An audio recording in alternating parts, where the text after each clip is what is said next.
Welcome everyone to this week's episode of AI Security Ops.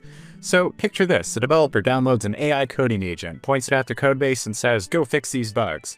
The agent has full access to their machine, their file system, their network, their credentials, and it's making autonomous decisions about what commands to run. No guardrails, no logging, no one watching. That's not a hypothetical. That's how some organizations are running agents right now. Today, we're going to walk through a 5-level maturity model for agentic security, starting from level 0 of total chaos up to level 4, fully enforced. But before we get started, let's talk a little bit about Black Hills information security. If you or your organization are in need of any security service, whether that's external pen test, internal pen test, assume compromise, C2, what else do we do? Web apps, physical pen tests, wireless. We also have SOC services, IR services, anything security related. Check us out at blackhillsinfosec.com. Additionally, we offer training services through Anti-Siphon Training, where all of our, or some of our practitioners, consultants, package up their knowledge in a digestible and affordable way to share with you to help you level up your career, gain some new skills, or maybe pick up a new hobby. Check them out at antisiphotraining.com. So let's hop in. Someone want to give a little bit of background, maybe a little bit of level setting on why this topic matters and maybe some terminology here? Well, I certainly, from, teaching AI and InfoSec stuff, have had many folks asking me. I've had people texting me from other firms going, how do we secure this agentic Claude Code thing? And my response was, that's a great idea. We should ask Claude Code. And so kind of where I started with it. And, I think that, I'm not claiming I came up with everything here, but this is essentially what Claude and I kind of situated at a while back ago. And then I started adding a little bit to it. But I think that most of us at this point are still getting used to, like, what even is this thing? I mean, it was just last fall when I was at Wild West Hacking Fest, and one of our senior testers, had been trying to get used to AI. I won't say they were an AI curmudgeon, so to speak, but they weren't fully, like, on board with it. They had no idea that AI was more than a chatbot, that it could do other things, and that, there's a whole, like, ecosystem, not just even the agentic stuff. And so who was that? I think, well, I don't want to say on the webcast. Right? Tell me afterwards. I'll tell you later. You have to tell me afterwards because I'm dying with curiosity. Well, if you think about, October of 2025, yeah, a lot of people were still like, their AI experience was like, oh, I'm running Copilot at work and it sucks, so AI sucks, right? Yeah. Unlike, me, where at that point in time, I was kind of getting started with Claude Code. And then, in November and December of last year in 2025, it really started to take off. And now we're like Ethan said in February of 2026, is like, I can't believe we're sitting here at dinner talking about the plan phase in Claude Code, right? And so it changed really quick. And so I think, organizations are struggling to say, well, okay, now what do we do? I mean, we have customers right now in the CPT group that are, asking us, like, well, what do we do? Everybody's asking for it. Should we just give it to them? And so that's kind of like level setting, like where most people are at right now. Or if I install it, like, what are the risks? Well, there's also a lot of confusion about whether it's what is a chatbot versus what is an agent. And for people who aren't technically savvy, that can be a difficult concept to bridge because they're used to interacting with chatbots. Chatbots have been around for years and years and years. The difference, of course, is now so many chatbots are powered on the back end by large language models. And that changes some things in terms of the user experience and a lot in terms of the technical thing. But the agentic thing is what a lot of people are tripping over, and they are having trouble understanding that, no, an agent is something that will actually do stuff on your behalf. And in order to do that, you have to give it additional permissions. And the thing that I have trouble personally when I'm talking to people about this is managing the FUD, the fear, uncertainty, and doubt. Because on the one hand, agentic is wonderful, and on the other hand, agentic is terrifying, and for the same reasons. It's because in order for an agent to be able to do stuff on my behalf, I have to give it powers. I have to give it permissions. I have to enable it and allow it to go and do stuff. And then I have to trust that it's not going to mess this stuff up when it does this stuff. Did I miss anything important? No, I think that non-determinism portion is certainly important to point out there. That it's that certainly some of the risk is that you don't know for certain that it's going to do what you want it to do, right? And for those who don't know what non-determinism means, it means that you can ask the same thing 3 times and get 3 different answers. I'm going to ask Ethan, you work in our SOC at BHIS and we have a fair amount of customers over there. What are they asking and saying about agentic AI and securing it? So I don't see so much about customers asking, but there's definitely concerns. Like one customer as part of an audit, so they were being asked like, hey, how are you using AI? Like, have you integrated anything? Like the auditor was asking them. And so then they transferred that question to us to like fill in the blanks for, how they're using it in a service that they're paying for, how we're using it in a service they're paying for. So there's some concern there. I definitely see a lot of alerts. This is kind of tangential, but it's funny. Like we write rules to look for suspicious, like command execution things. Like not everyone is going and running like, crazy PowerShell scripts. That's usually a sign of like, oh, either automation, which we can tune out, or a bad actor like executing a payload. But now we see Claude doing it all the time. Some of the stuff Claude does is gnarly. I'm like, wow, I didn't even know you could do that. Holy crap. Yeah. So fun fact, Claude looks an awful lot like a bad actor. And what happens if it becomes one? Like, I guess you call it a malicious insider. Yeah. So the first step, I think, so level 0 will define as like basically you install a Claude and YOLO, right? Which, look, I'm not going to lie. I have Claude installed on my host system at the moment. But I also, I definitely do the first protection recommendation, and that is to turn on the /sandbox. And then what that does is it basically restricts Claude to allowed directories, and I think that by default one is .claude, and it will ask for permission to write or connect outside of that sandbox. Now, this is not perfect by any stretch of the imagination. And it actually happened to me again this morning. I asked Claude to do something, and without asking me, it's like, oh, the sandbox is on. Let me turn that off and move on. And so. I think there's an auto fallback mode. There's like 3 set, and this is Claude specific sandbox we're talking about. There's different settings to the sandbox, but look, at the end of the day, if Claude can, change the settings, Claude can change the settings. And we keep picking on, I feel like it's like Band-Aid or Xerox, right? Like all agents aren't Claude code. There's a lot of different ones out there becoming more and more popular. Codex has certainly, become more popular. I've been messing around with one called Hermes, which is an open source agent. There's also OpenCode, which is another coding agent. There's some distinguishings between like personal assistants versus coding agents. OpenCall is another example of an agent. And you can almost now, when people say agents, they also mean like harness, right? Harness being the set of code that surrounds an LLM that allows you to interact with it and gives it access to tools and capabilities. And so that's, I think, where we're at now. How do you secure that agentic implementation, which, Claude Code or Codex is probably really mostly what we're talking about in an enterprise setting at the moment. And so on the sandboxing thing, and Ethan,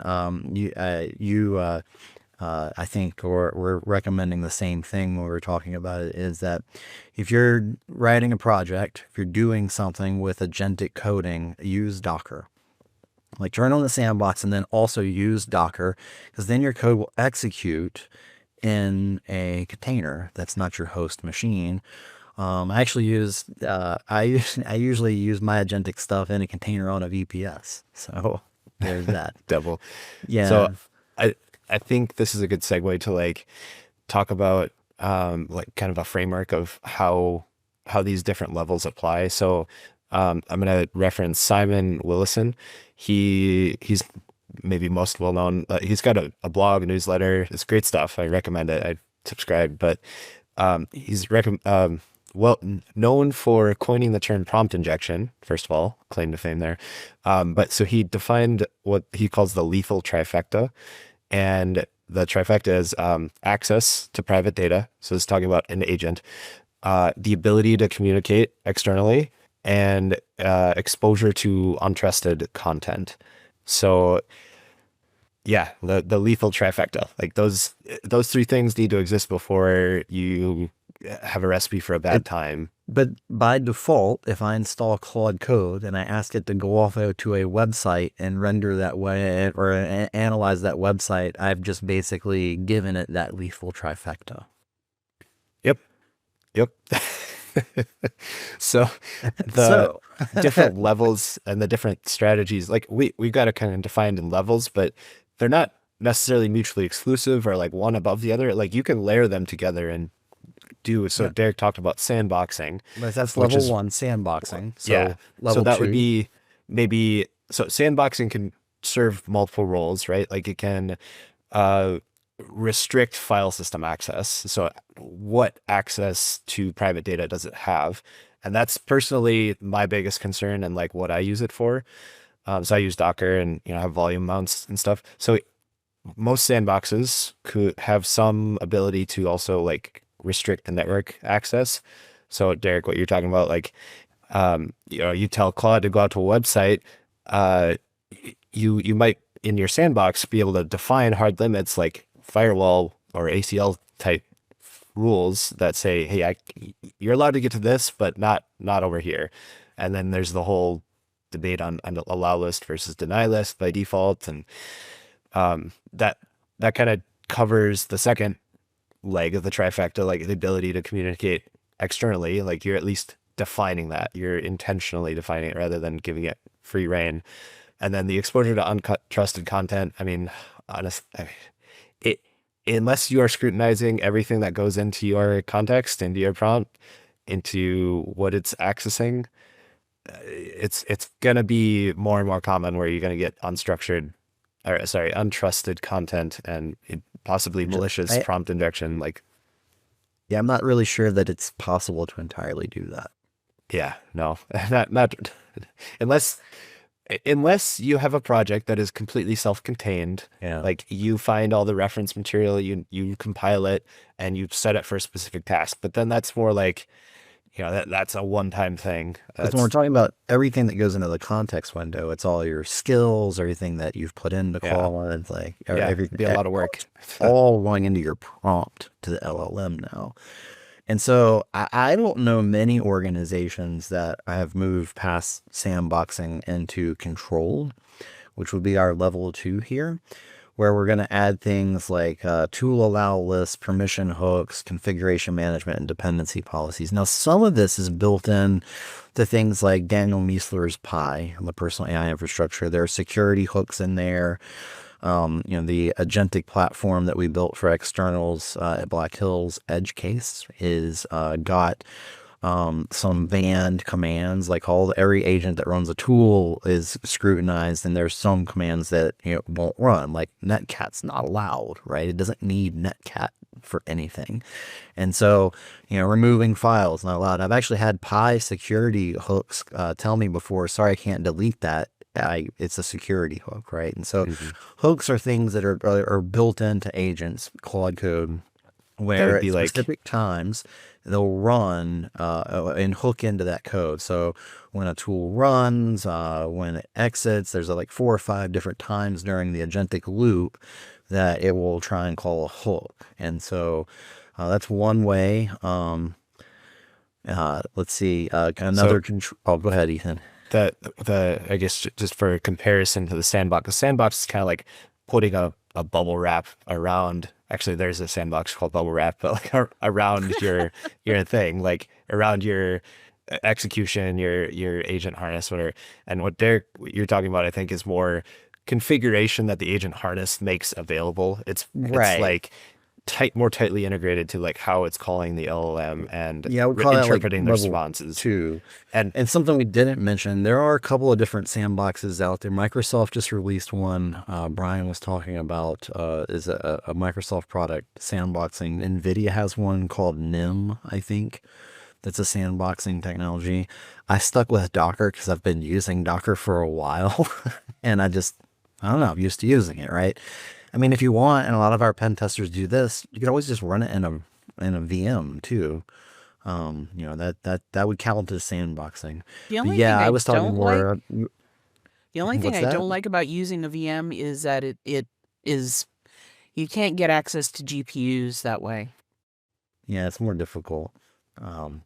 It depends on what you're doing. Like if you're, with all of this, your mileage may vary in your abilities to do any of this stuff, or it doesn't even fit your risk profile. Like Ethan was talking about, I don't want it reading my secret keys, like for SSH and such like that. But there could be a reason. In fact, I have a reason. I actually let my agents have specific sets of keys because they need them to do things, right? oh yeah, So I do the same thing, like principle of least privilege. Like yeah, I exactly. generated specific keys with specific permissions to give Yep. the agent. So it's not like carte blanche, but it's, hey, here's the tool you need to do the job I need you to do, but no more. Yes, for this on this specific VPS, right? So do it here, and so, but allow list, deny list, those kinds of things.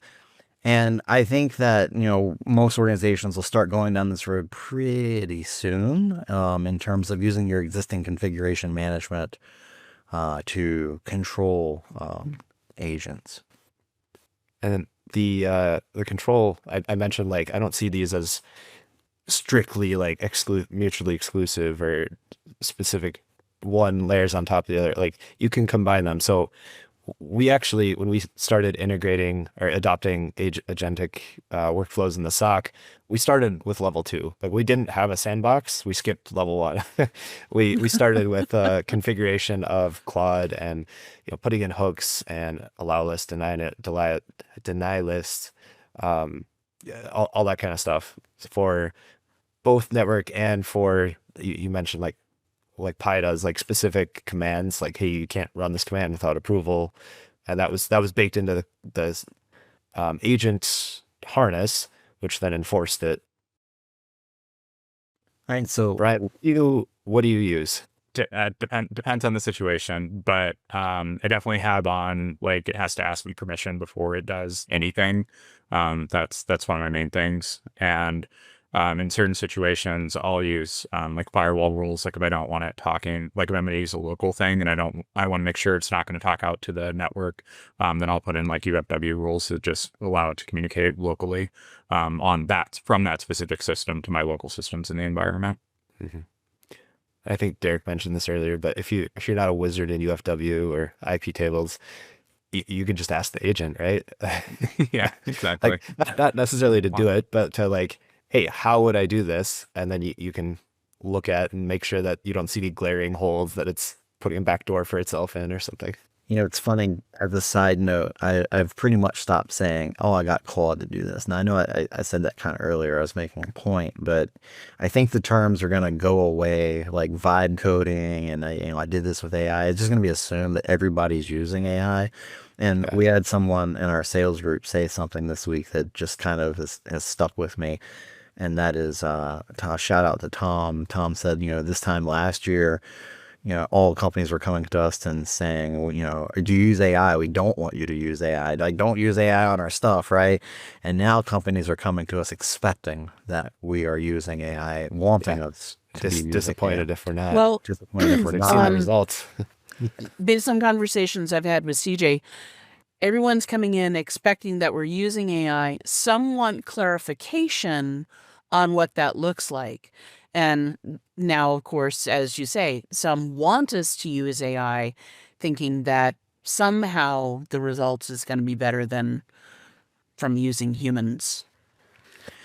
Well, I mean, I think that together, both are stronger, right? And so now I know we're It's segueing off the content of this, but yeah. I mean, it's the argument of, do you allow pen testers to use tools like scripts, scanners, vulnerability scanners, right? Like some say that's cheating. You're not finding the vulnerabilities yourself manually with a magnifying glass modifying the I mean, the you're not bits. writing Like your own custom shell code to try to exploit the yeah, 0 day, right? it's the next level of automation. Like it Yeah, I helps you mean, be I was better at what you're mound already of good at, but it can mm, amplify bad stuff too. So if you're not good yeah. at something, it'll just make you worse at it. Hey, so Definitely. level 3 for this is monitoring, which and network security and the defensive blue team end of information security. Definitely logging is something that should be near and dear to everyone's heart. We should all like have public outcry for the lack of logging that comes along with AI platforms and tools. I'm still not impressed. Yes, I do know that Claude Code is a lot better at logging, at least locally, right? But I would bet a beer that there aren't very many companies at all that are centrally logging like all like Claude input and output in their environment. Actually sounds kind of hard to do, right? But should you do something like that? I mean, maybe it depends on your environment, but at least logging locally if something happened would be where I'm at. So every agent the action takes is logged and shipped to a security stack would be the ideal scenario. Again, I'll talk about the thing that Brian and I've been working on, for external penetration tests. Like every tool command is logged. We start up a network capture to log all the traffic. So definitely, I think logging is important because if something happens, you got to be able to go back and find it out. That's incident response 101, right? Yeah. Yeah, I mean, at least logging like the commands, even if people want to just take that as a first step before they get into like full query response logging, which would be great. But obviously it's a lot of data and there's a lot of logistics involved in being able to do that. But at the least being able to look at the commands that were run by a particular agent for forensics reasons and for anomaly detection, for any of the other reasons that you would log commands normally on a user workstation, right? Well, I mean, if you ask me, like, what should you do on an endpoint for monitoring and detection, one of the things I would say is you should turn on command line logging, right? And that's what we would say in our SOC, like deploy sysmon, deploy an EDR that does it, whatever. But if somebody has to come back and do forensics, they have to be able to look at the commands that were run. Otherwise, they're going to say, yeah, I don't know. We do take a step towards this direction in our SOC. So we use Lima Charlie. We build our SOC on Lima Charlie for logging, and Lima Charlie are probably one of the pioneers of this, but came out with a platform to ship agent logs. So they've got an installer that hooks into a bunch of different harnesses, Cloud Code being our choice. But yeah, every tool call, I think even like the the input output for like what you're sending the agent might be logged.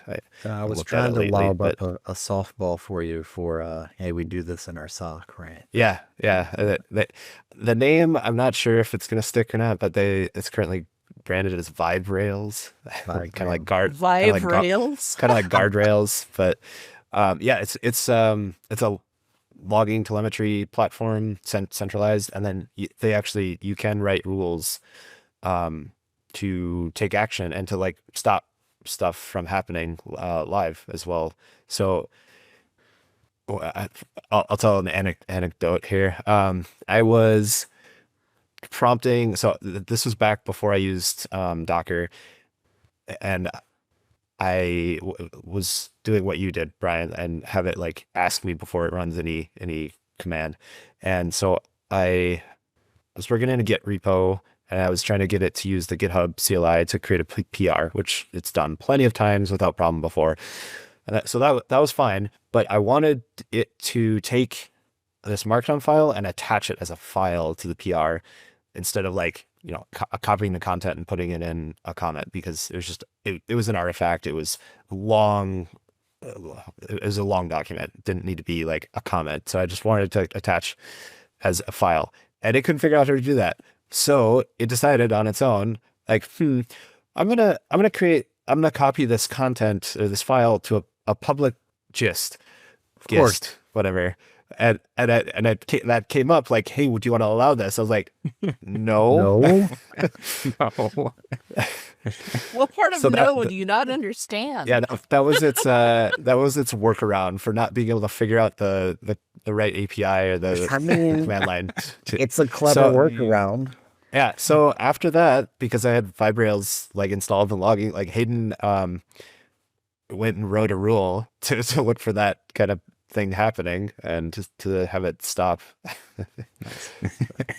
Yeah, my first forays into agentic coding, I found some things around on my hard drive, and I was like, "Why is this Python script here?" Oh, because Claude decided to just want to write. I was like, "Yeah, maybe we need a sandbox enabled here." Well, I told you about using Claude to deduplicate my music collection. Yeah, I haven't heard that. Go ahead. Yeah, I in order to teach myself Claude Cowork, I had it help me deduplicate my music collection. I mean, I copied all the files over into a sandbox area, and that was where we did everything. But I managed to save gigabytes of data and drop the total collection count from like 17,000 files to closer to 10 or 12,000. Nice. that sounds like one of my Napster sessions. No, I'm kidding. I was expecting you to be like, yeah, it dropped all duplicates, but it deleted all the duplicates. Like there was none left. Well, it was just Cowork, and it did ask permission, and then I needed to give it extra permissions in order to be able to do any deletions. So the yeah, that was a fun exercise. the last level 4, would be enforced, and so that's really, it's different than controlled, where you have configuration changes that people are that you're in control of. This is where you're gonna have like configs to push through your MDM or through like SCCM or something like that. There's organizational policy, continuous verification, incident response playbooks. Like basically, it's the mature end of the spectrum, where you are with other things in your environment. Like Windows workstations, for example.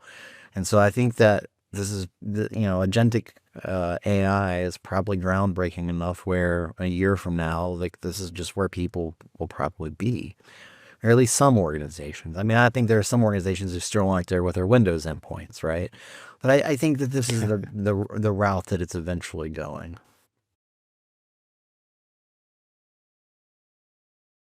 No lies detected. No. I agree. All right.